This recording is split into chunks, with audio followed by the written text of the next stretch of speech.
Hello, everybody. My name is Michael Ford, and we're so glad you could join us today. And I'm Lawson Page, and welcome to the place where anything can happen. Mind Theory.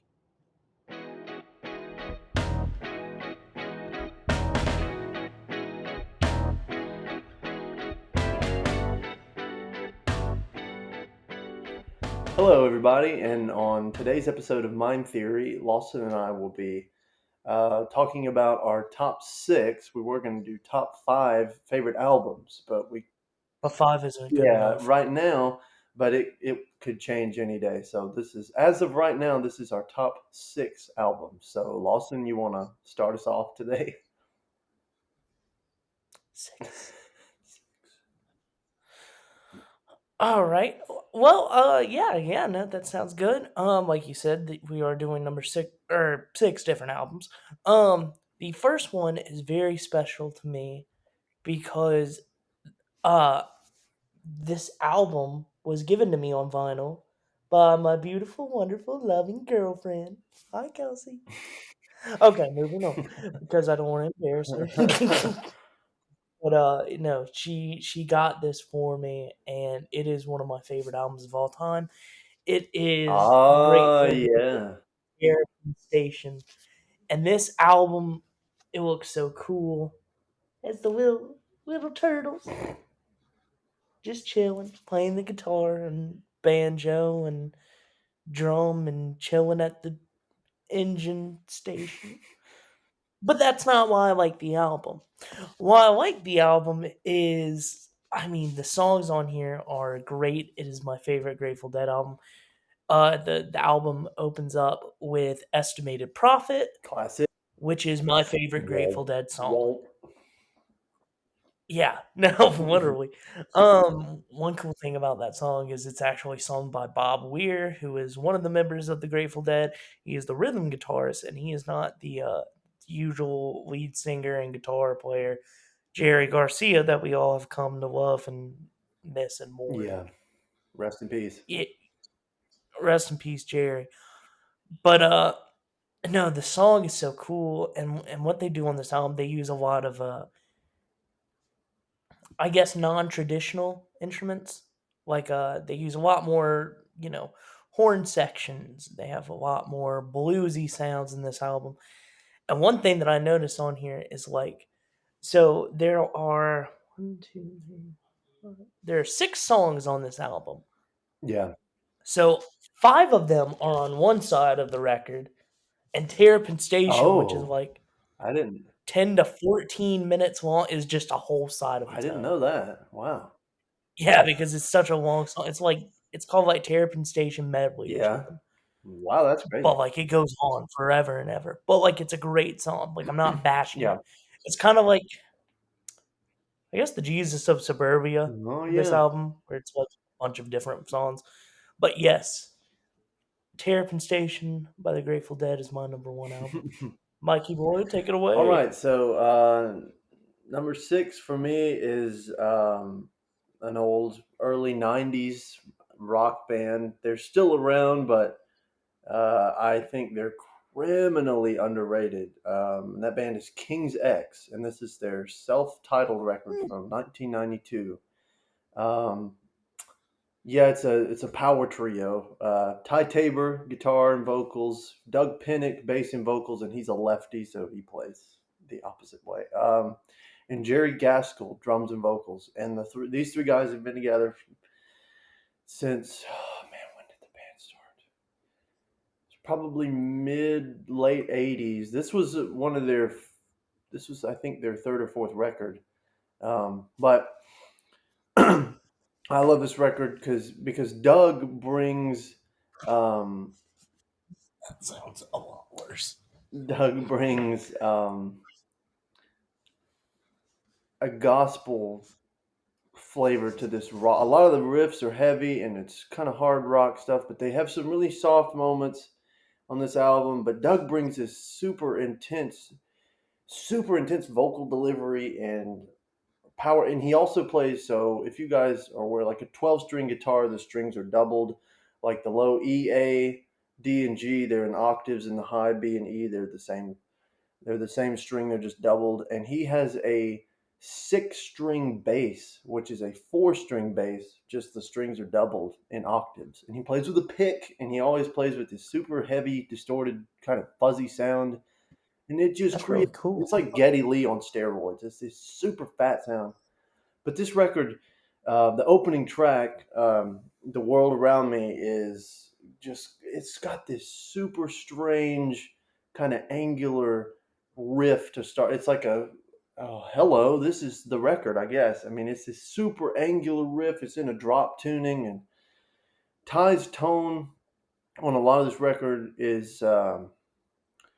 He used to use these old Gibson amps, L5 series amps, and I'm nerding out here, but they they were old, and they didn't Gibson didn't make many of them, and they were really fragile, and after a while he had to quit using them because they started causing all kinds of problems. But his tone, as soon as you listen to the record, the first time I heard the record, it changed my life on guitar tone. It's this like super, it's thick but it's glassy, and it's got this really smooth quality to it. Every I love every track on this album. The drumming, especially with King's X, Jerry is a very simple drummer, but all of his parts are so perfect, and he leaves so much space for the other two guys. And Doug, the bass and the guitar are not always playing the same thing. A lot of times they're playing counter lines to each other, which normally in rock, a lot of times the bass player will just do what the guitar player is doing. But Doug and Ty create these super thick sounds because they're like Doug will be playing be playing the fifth of a chord. I mean, there's a lot of stuff on this album that is, it's rock, but it's gospel, and there's some jazz influence. This record changed my life, as all of these have that I'm going to talk about. But that's the first one. And they're the band that does the song Tom Sawyer, right? Haha, no, that's Rush. Oh, oh. Well, don't they have that song "Passage to Bangkok"? Quit trolling me. Okay, so they're the Fly By Oh Night. yeah, uh-huh. They're the Cool. Cheshire Cat band. Yeah. Oh Cheers to God. that. Yeah. Hmm. All right. Well, You, no, I'll definitely have to check them out. I've never even heard yeah, of them. you should. That's really cool. All right, my second album is from literally the inspiration of my like really getting into music. This is their it's a number album. It's pretty Mhm. new compared to them. It is Sonic Oh, nice. Highway by the Foo Fighters. And this album is one of the first records I ever bought. I remember when this came out, and like it's so cool. But there's even an inside thing, Oh, whoa.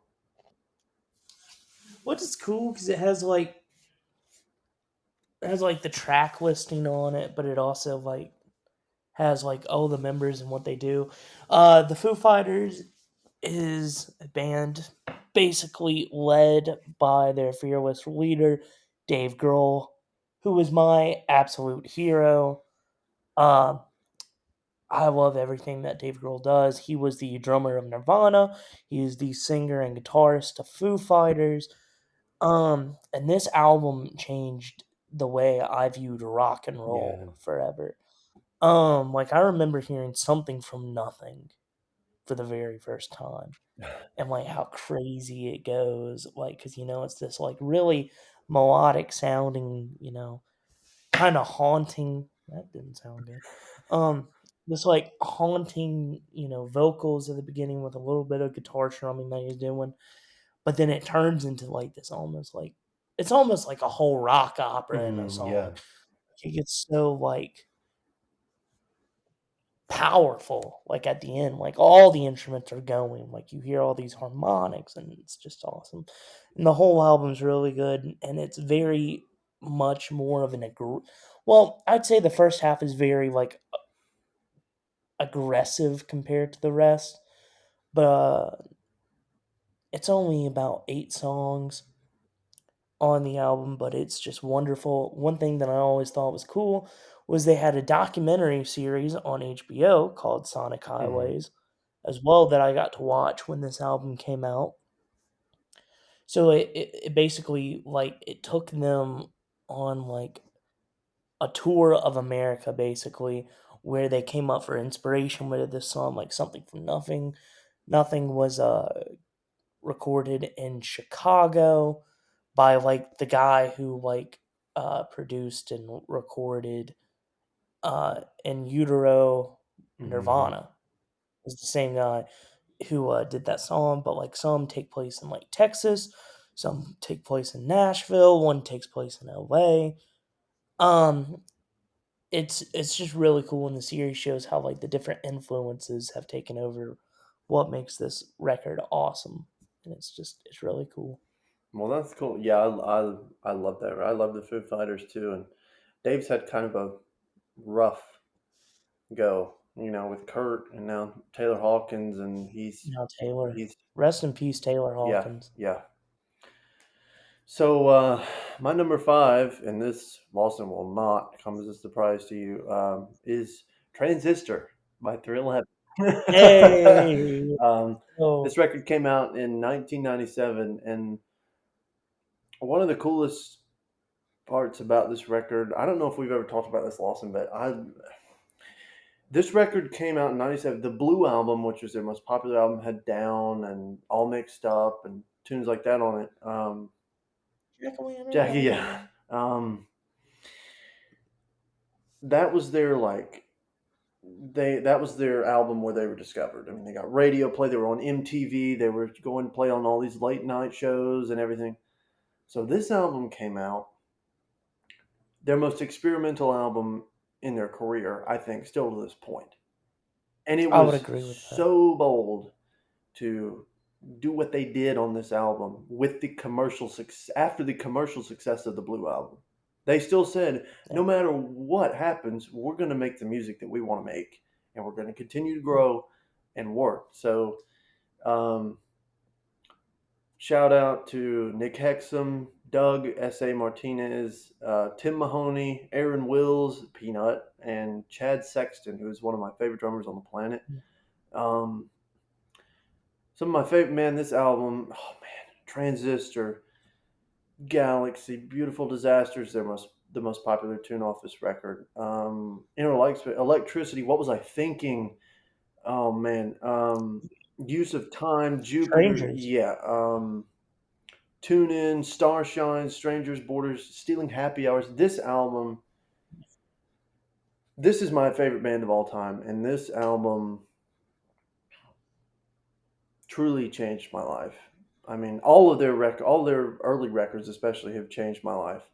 But from Chad's poppy snare tone, those Orange County kits that he used to use, Tim's thick guitar tones, all the rich vocal harmonies, Nick's smooth voice over some of these heavy riffs, um, Essay's work with DJ and turntables and sounds and soundscape, um, the slap intro on What Was I Thinking?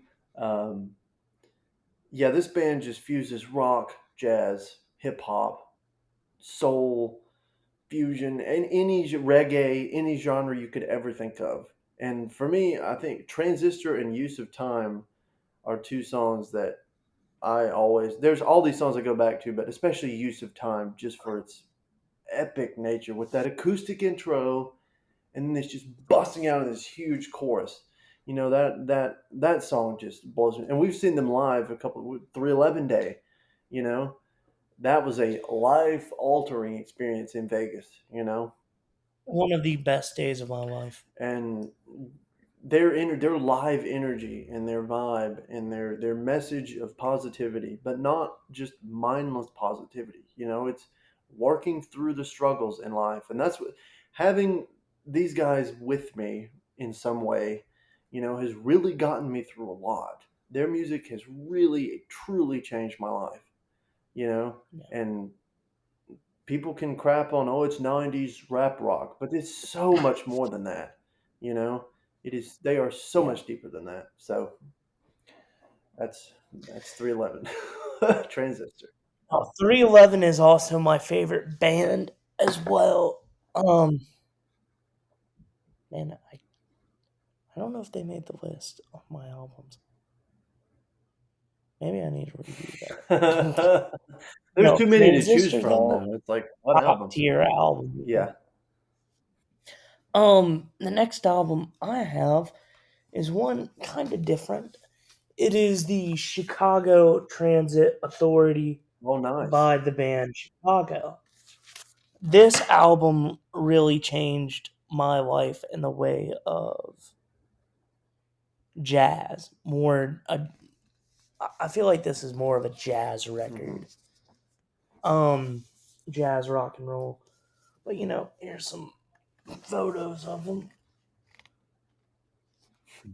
But it is a great song. Um, the band was originally called Chicago Transit Authority until they were sued by the Chicago Transit Authority for using that name. Then they changed it to Chicago after their debut album of the Chicago Transit Authority. Some of the songs on there is like Beginnings, Poem 58, I think. Feel bad for not knowing that right off the bat. But Question 6768, I believe is the name. But the album is just one of the most, although I'm not remembering the song names as much, like I could put that down and just listen to it all day because it has everything you need in an album for me. Like it is jazzy. You don't really know exactly what's going to come That's next. what's cool about it. Yeah. It's not really a predictable No. record, but that's what I like about like I'll be like working on something, put that album on, and I will be like, man, gets me every time. But I mean, it has one of my favorite songs, which has been in my top 5 songs on Spotify. The song is called Beginnings. It is one of the first tracks on the album, but I love it so much. It really, it's so simple. It's like a very simple, like guitar, I guess, like I don't even want to say it's a riff because it's not even a riff. It's just like chords, and it progresses and like throughout the song. Like at the beginning, it's just mainly like drums, and a guitar drum Yeah. pattern. But like as you get more into it, by the end, there's like trumpets, a whole horn section going on. Vocals, There more is everything. vocals, backup vocals, and it just grows and rises. I love this album. It has one of my favorite guitarists on it, Terry Cat. I don't want to pronounce his name wrong.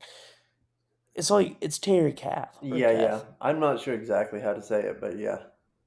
I don't know how to say it, I but think yeah, it's Cath. I I think it's Yeah. Cath. Yeah, but Terry Cath, I mean, he rips through some of those. Definitely during that like poem 58, like he rips Yeah, it. yeah. Like, cause it's just one big guitar solo. Like the intro to that song, it's like a 7-minute guitar solo, and then it gets into the song, and it's like, wait, what? What? But it's so cool. I really do love this album though, and that's what makes it my third album on There the we go. list. All right. Well, we are speaking of jazz. Here we go down the rabbit hole. These are two records. The next two records are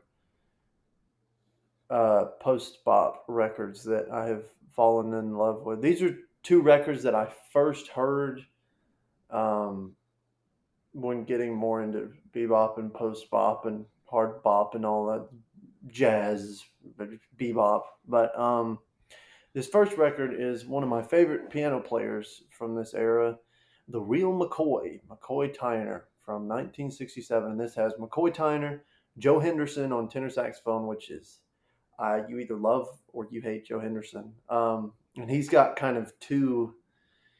Um, he, how do I say? His sound completely changed from the beginning of his career to the end of his career. He was two totally different players. He's got two kind of chapters or three chapters of his career. Ron Carter on bass, one of the most famous. jazz bass players, is still alive playing today. And Elvin Jones, one of the most famous drummers from this era. And this record, man, 1967 today is still some of the most modern sounding tunes written. I mean, Passion Dance, 4x5, Blues on the Corner. Um, McCoy uses a lot of quartal harmony, quartal chords, which for those of you that don't, you guys don't know this. I am nerding out, but most traditional harmony is tertiary, so it's in thirds, like root, third, fifth, seventh. Quartal chords is built off of fourths, so there's not. It's usually more. It's more of an open sound. It's not as defined. There's not as many thirds or sevenths to tell you the function of chords. So a lot of McCoy's stuff is based on more modern quartal, breaking away from like bebop and old stuff like um, old Charlie Parker records or stuff like that. But this right, the Passion Dance solo is one of the meanest, most killing solos in jazz. I mean, it's the whole solo, the whole tune is one chord. But McCoy plays some of the craziest substitutions and moving up a half step and back down. I mean, his sound is so. I had a professor in my undergrad at Anderson tell me he went to North Texas, which is one of the biggest music schools in the country, and he said while he was there, McCoy came and did a clinic and a concert that night. And he's a big guy. I mean, he was like 6'5", just huge hands. It's hard to hear it on record, but live, it's like he was just so loud, and or could be so loud. But the professor was like, yeah, he was playing and he was getting into it and broke one of the legs on the grand piano, snapped it. Oh my god. Yeah. That's So crazy. that's McCoy. But yeah, this record really kind of this is when I was just getting into it and getting into jazz and bebop and stuff, and this album flipped the script for me and I was like, okay, I'm into this, and it changed.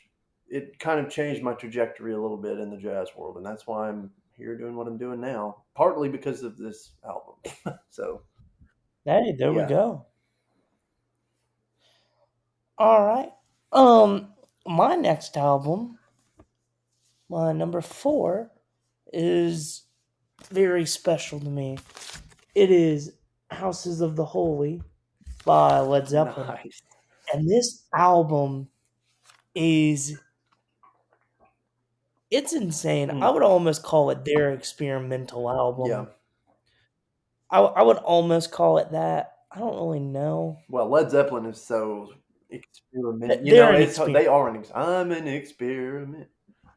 Yeah, they're an experiment. But like this album, like I mean, the opening of like the song remains the Oh, same to like the rain song, and then I mm. mean,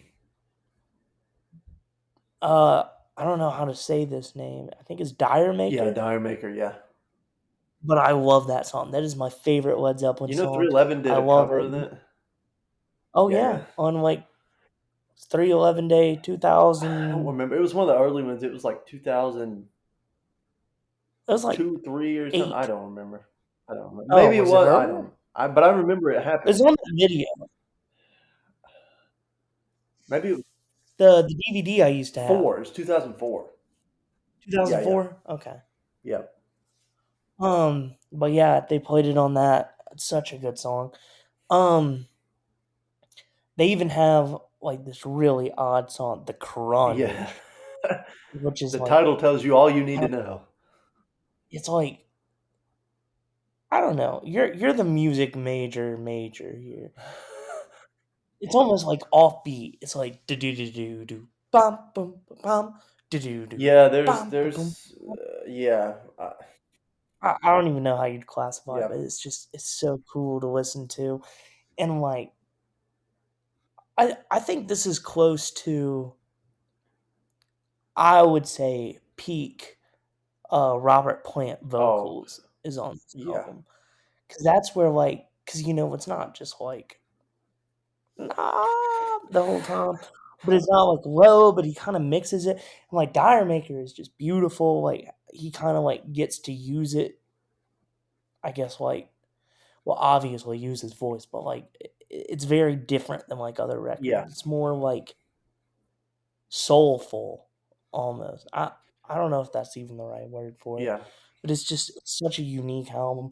And then they have one of the, I'd say, almost a creepy song with no quarter. Oh, man, that song is achingly beautiful.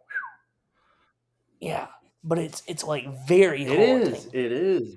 That song is It crazy. is. I mean, I remember the first time listening to that being like, this is I know cool. that opening with like the road sound, and oh man, it's so good. Yeah.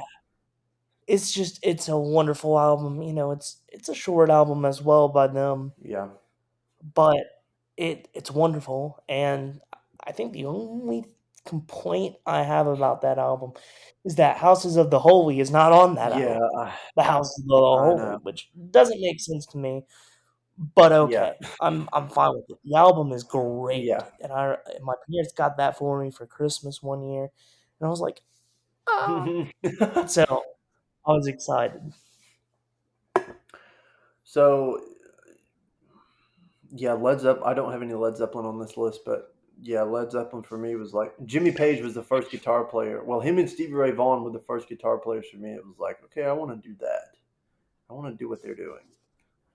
So Led Zeppelin for me has always been um, just kind of in my soul. I don't know. Mm. So this next record is Joe Henderson. This record is from 1966, Inner Urge. The title track is the before I even knew about this album, I've stumbled upon this track, Inner Urge, about probably 4 or 5 years ago. And I was like, who and what in the hell is this? I was like, give me all of like Oh, more, please. This track, and Joe was kind of going through this whole album, but Joe was kind of going through some he was battling some mental demons. He was battling a lot of things during this time, and this album definitely shows that it's Joe Henderson, McCoy Tyner again on piano, Bob Crenshaw on bass, who actually played with the Sonny Rollins band. He's most known for playing with Sonny Rollins, and Elvin Jones again on drums. Um, God, Inner Urge, bunch of major seven chords, a bunch of just moving around major seven chords, and this melody I learned this melody a couple of years ago, and that's why it's so good, especially as a guitar player, to learn, or any instrument really, to learn and take from other instruments. Like guitar, like I will sit and transcribe sax solos and learn sax solo because it is not at all what you would play on guitar. You would never think of stuff like that. And the fingerings are horribly off. Like this head is not user friendly for a guitar player. It makes no sense, and it's just one of those things you have. I mean, it makes sense theoretically, but it's taken me a long, long, long time to get it out of my fingers.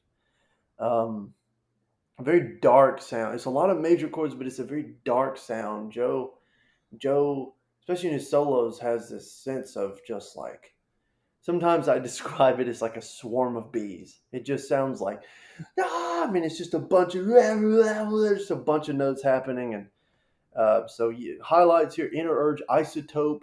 It's one of my favorite blueses. It's got some kind of planning stuff going on there too, and a good couple of or a You Know I Care is a beautiful ballad. And Night and Day, which is an old standard, and they play it up and it's swinging, and Joe's doing his typical stuff, and it's like a whole different thing. But yeah, this album for me was another kind of oh, I want to do that. I want to be able to do that. mm, And I don't. It's. it's hard to do what the greats do, but it's this, yeah, inner urge for me. The title track is wow. I mean, it's one of my favorite tunes of all time. So yeah, shout out Joe Henderson. Fair enough. All right, my next album is very special to me. I actually got to see him live a couple months ago with you in Rabbit Rabbit Uh huh. in North Carolina. This would be Thundercat. It is what it is. Nice. This album is amazing. And honestly, I think the craziest part about it was I wasn't even a huge fan of it the first time I listened to it. Yeah. Um, Yeah. Yeah. there were like maybe 4 or 5 songs I really liked on Yeah. it, but after listening to it like a couple of like more times, I fell in love with this album. This album is amazing. Thundercat is, I'd argue, the best bass player, Yeah, he's definitely the best fusion bass or player alive. I'd say he's one of the top at least 5 alive Yeah, right yeah, now. yeah, There's like a few where I guess if technicality came in or like different stuff, but like Thundercat is definitely like in the top yeah. 5 of all time for me. This album, it opens up with like this weird melody called Great Scott Lost in Space, but then it goes into my favorite Thundercat song called Interstellar Love, which Yeah, is just it is. crazy. And what I love about this is like there's this like kind of, I guess, bridge where they have like this saxophone player Kamasi, come in Washington. on, Yep. yep, and he comes in and just is playing, and actually Thundercat's brother, Ronald Bruner, Hmm.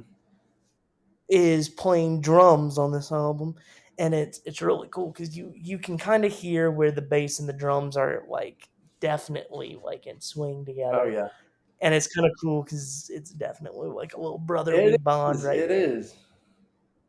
and it just steals it away. And when that sax comes in, I mean, both Bruners are going crazy on their uh, their respective instrument. Yeah, It's just it's insane. And then we have songs like "I Love Lewis Cole," which is inspired by the other Brain Feeder artist Lewis love Cole, Lewis Cole. um, who I believe is a Yeah, drummer.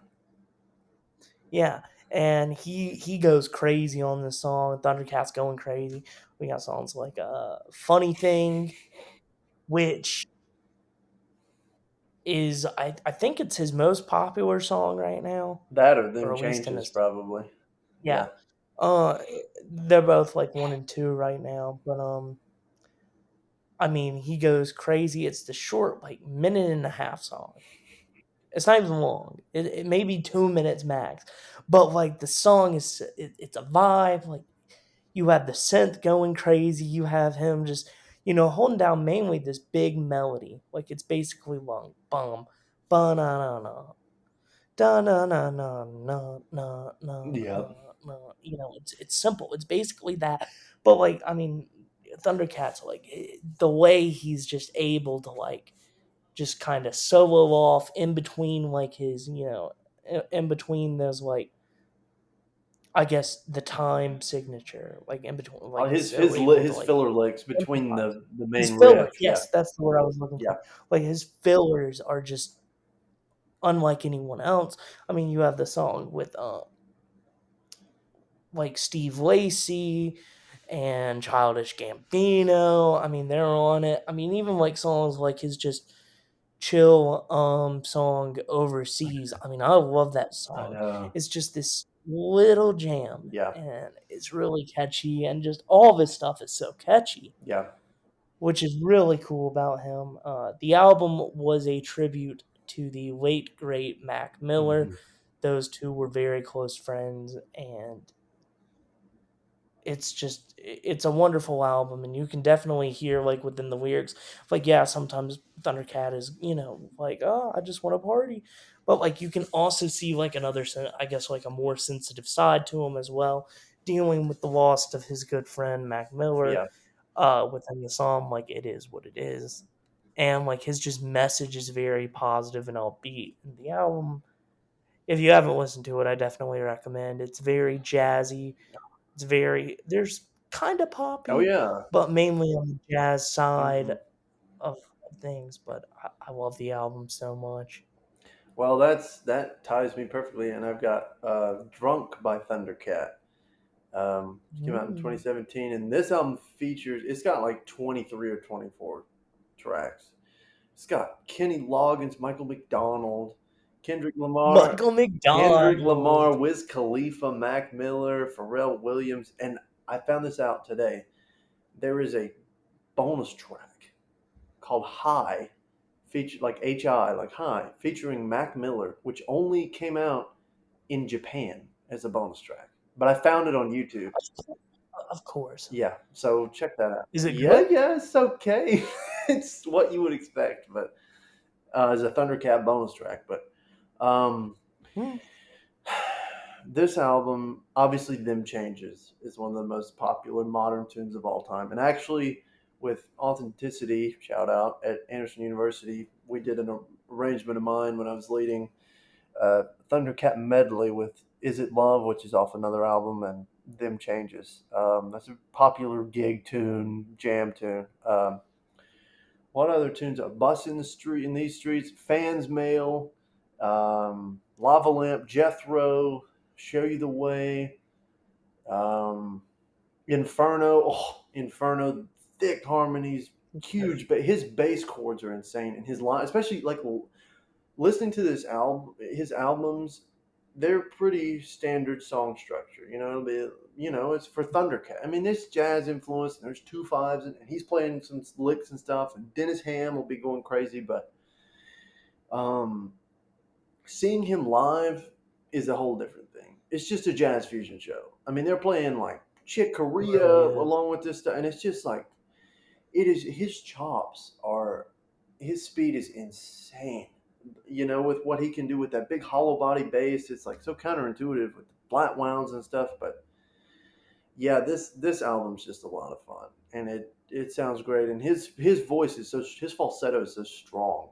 He's got one of the best falsettos, I think. Um, but yeah, this album, there's not too much else to say really, but there's a lot of really good moments. There's some ups and downs on this album. There's a couple of tracks that I'm like, okay, that was kind of pointless. But a lot of this album is fantastic, and Thundercat's playing is beautiful. And but it's such a wide variety of stuff. He's not in one box. He does everything. He works with everybody, and he'll be playing like 2/5, and then like some standards changes, and Kendrick Lamar will be like rapping over it. And it's like he just fuses these worlds, and it's awesome. It's really cool. So yeah, Thundercat. Thundercat is definitely amazing. I really like him. This brings me to my last album. When I was graduated from high school, my very good friend, shout out Jacob C., fellow thespian and musician, he gave me this as a graduation. It is a Japanese Whoa, like release of Simon and Garfunkel live, nice. and I love this album. It means a lot to me for it being, a graduation present, but I also love Simon and Garfunkel. Me and my grandfather used to listen to Simon and Garfunkel like 24/7. So like this album means the world to Yeah, me. wow. Um, and on this one, I mean, it's a great set. It's like The Sound of Silence, Cecilia, Mrs. Robinson, Scarborough Fair, The Boxer, Bridge on Over Troubled Water, I Am a Rock, uh, Homeward Bound, like, America, like Kathy's song, like every single song off of it is just, it's great. It's very nostalgic. I mean, I love that type of music. I love that like acoustic. I guess like almost folksy sounding. And one thing I didn't know until like pretty recently was like, did you know that Simon and Garfunkel, like their Bookends album, is like the number one seller of like the folk No. genre, like ever, Wow. ever, and it still holds the records from like the '60s, '70s, or Wow. whenever that time was. It may have been later. I'm not entirely sure. My days are so off. But, like, whenever that came out, like, it still holds the record. I mean, Simon& and Garfunkel has been around Yeah. forever. I mean, they even did the soundtrack for one of my favorite movies, The Oh Graduate. yeah. I love that Yeah. movie. That's kinda where the whole Mrs. Robinson comes from. It was the theme song of that movie. Yeah. But Simon& and Garfunkel, I mean, they are the powerhouse Yeah. Oh duo yeah. when it comes to, like, that the folk, just singing, and they're so simple. It's two singers, one guitarist. I mean, I mean, it's just two singers and one of them plays the Yeah. guitar. It's just so peaceful, and their harmonizations are just out of this world. Yeah. And it definitely made it to my last album on the list. Wow, that's cool. My last album, uh, nobody probably knows who this is except for you because we've talked about this.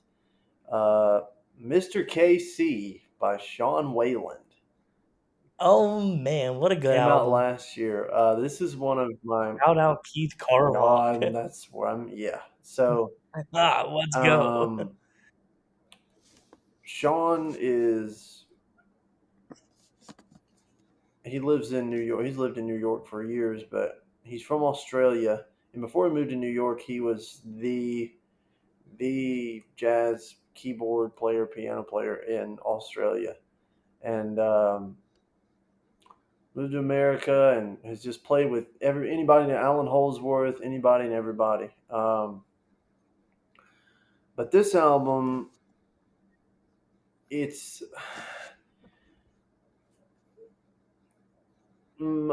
a good number of these songs are sort of in the kind of Steely Dan vein, but more theory, more kind of fusion influences, more bebop influences. And Sean, I've actually talked with Sean about this. We connected through Instagram and stuff. Yeah, He that's really doesn't. cool. Sometimes I've got like all his charts, so a lot of his writing, he'll have some chord sound, like a lot of lead sheets would just be chord symbols, and it'll have the melody or whatever. Because Sean's a keyboard player and a piano player and he went to school and deeply studied guy. Um, he a lot of this stuff, and he said this, and I was like, okay. But I looked at I've been studying a lot of his charts, and all of it is sheet music. All of it is voice leading and stuff. He was like, I don't really think in terms of chords. I think in terms of move horizontal line movement, and that's why a lot of this stuff. Because I've transcribed some of the tunes, and that's how we got to talking. I was like, oh, can you check this out? Just a shot in the dark, and um, that's why some of it was hard. I think I got most of it okay, but some of it was hard to pin down. I'm like, this isn't. How do I call this? Like, I don't. There's not really a name for some of these sounds he's using. He must just be, but it's all calculated. I mean, he's not just randomly doing stuff. It's voice leading, and it's all so thought out. But this album, I'm Controlling You, Cat Bay, Next Year I'll Make It, Down by the Sea, Drongo, Trust Fund. I mean, his harmony knowledge is insane. There's actually a story of Alan Holt. There's only a couple of guys on this earth that can have this kind of brain power. Vinny Colaiuta, great drummer, had this kind of same alien personality. If anybody knows anything about Alan Holdsworth music, it's some of the most complicated music ever written, especially in the jazz world. Especially for guitar, it's virtuosic, but the harmony is insane. Like it's everybody's scared. Nobody covers Alan Holdsworth except these crazy guitar players because they're scared, and nobody can really do it justice. But Sean played with him a lot and called him one night the night before a gig and was like, "Hey, I need you to come in tomorrow. My keyboard player or something happened. I need you to come in and play this gig and sight read these tunes." And Sean was like, "Sure." Shows up on the gig, plays out, never seen the chart, sight reads all these Alan Holdsworth tunes and plays it perfectly. I mean, all this ripping improv. It's like that is not. There's only a few people on this planet that have that sort of. It's just their brains are wired differently. But he's an intense guy, and his tunes are his voice is kind of it's like Donald Fagen from Steely Dan in a way. It's like either you love it or you hate it. You know, he's got Hmm. a weird sound. He didn't start singing really until kind of recently in New York. You know, when he was doing more of these kind of poppier things, and I don't want to call it pop. That's a terrible word for it, but it's kind of demeaning to what he does. But Yeah. yeah, this album is insane, and Keith Carlock is my favorite drummer, and for many reasons that I'm not going to get into right now because I've been talking for a long time. But yeah, Mr. KC, the title track is it starts. It's almost like this giant steps thing, but it starts. There's like stuff going on, but then the whole rest of the tune is just Sean and Keith just going at it, and it is just complete. And he builds. He's an engineer, and he builds all his gear, and like has all these way low synth things that he sells online, creates all his patches, and so Sean is just in a league of his own, and he's definitely one of those people. It's like one note. It's like that's Sean Wayland. And this album has been a recent endeavor for me, and all of his music has. And so this has been a recent study for me. So that's it.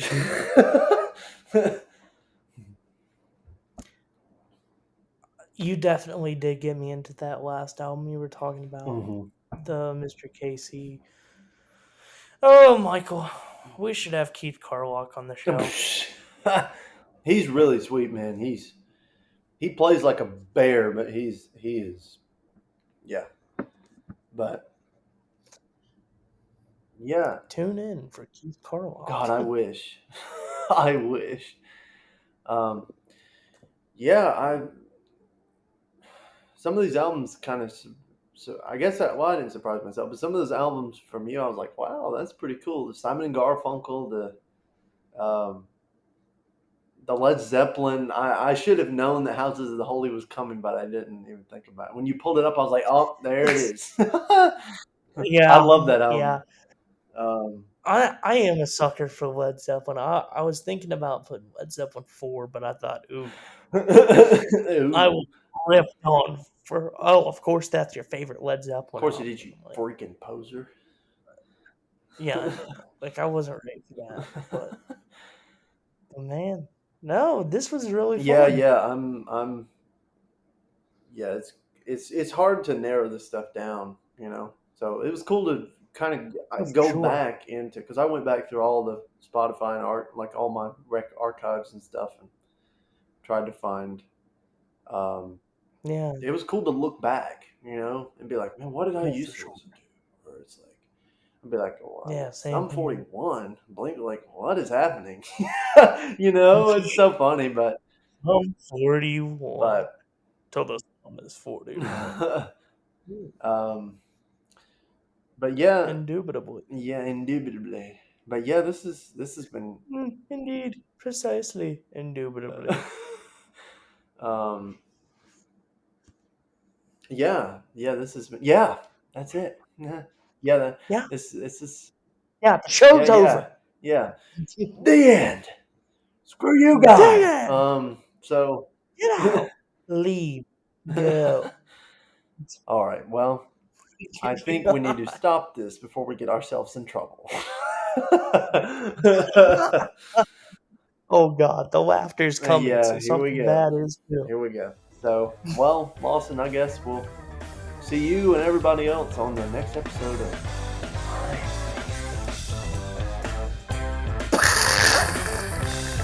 Thanks for watching.